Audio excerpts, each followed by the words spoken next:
So yes, of course, there's going to be considerations in every jurisdiction, whether it's patient privacy, which is always the case, or it is patient consent management, which is almost always the case, or it is around the ability to deploy certain level of transparency in the network in terms of what data is shareable, is another question. So there are clearly patient rights, patient privacy, data use, data consent. Those are always there. They may have different names. They may have different degree of constraints, but the fundamentals are very similar. And the way we deal with that is in the network topology. When you design a care administration network, you design, or we design for our client, those data handling parameters. For example, some of you who may have heard of some of our technical presentations that Vadim did, our Chief Technology Officer, we have 3 tiers of data in our system. We have the data that is solely in the control of the wallet holder. We have data that is shared across wallets when the 2 wallets pair, and that's co-owned by the both sides of the relationship. And then you have the network data, which is visible to all wallets on the network, right? That notion allows us to very granular, and further you can granularize that by saying what data is considered to be on-chain and what data is in the vault itself, which means that vault data is not publicly accessible without the explicit consent card triggering that data access. So we have a very detailed, very well-constructed, I believe, information architecture.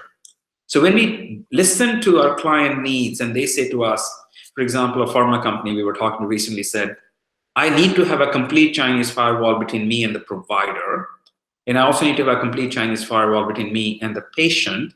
But I need the patient and provider to interact safely, knowing that I cannot see data that they don't want me to see. And I really don't want to see that data because I could get into regulatory boundary, I would cross over regulatory boundaries. So the answer is sure. We will organize the roles in the network to have the role of a provider and a participant member completely isolated from the role of the wallet holder, which is the administrator, but we can have a care coordinator role wallet, which can coordinate the care between patient and provider without you, Mr. Pharma, being involved at all. So it's just a matter of configuring the network topology. It's how we configure the network topology allows us to address the regulatory concerns. So the good news is, so far, we haven't run into a scenario that we couldn't address through the topology and through the information architecture.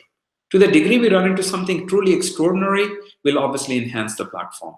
But I'm very proud of the fact that our experience in healthcare has allowed us to be ready for all the bullets that normally come in a scenario like this.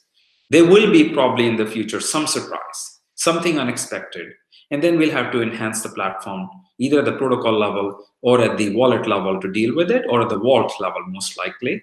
But so far, we haven't encountered such limitations. Now let's talk about legislation. The legislation that is being contemplated in the US, or the legislation that's being contemplated in Asia or in Europe, is accretive legislation. It is actually more about making it unambiguous on whether you can use whether a smart contract is legally binding or not, right? So certainly regulation will help, but regulation is not needed for us to be successful. It is definitely will help us be more successful. I see regulation as ultimately a friend. Clear regulation allows us to have clear architectural and functional boundaries that if we stay within, we have no risk. So in today's world, the best defense against lack of regulation is good judgment. We need to make sure that our systems are built, networks are configured, and network topologies are designed that they pass the test of the highest standard that we know. Patient must have complete access and control over their data, but they should not be forced into divulging their data for uses they don't permit.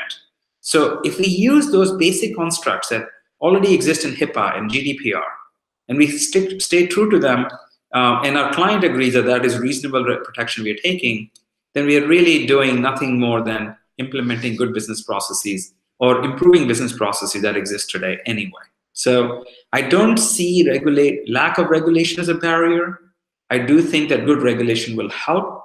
And I think we are able to navigate fairly well, if not easily, but definitely easier than others, the evolving regulatory climate. That does not concern me. at this point in time. And there's no evidence that we would have a problem.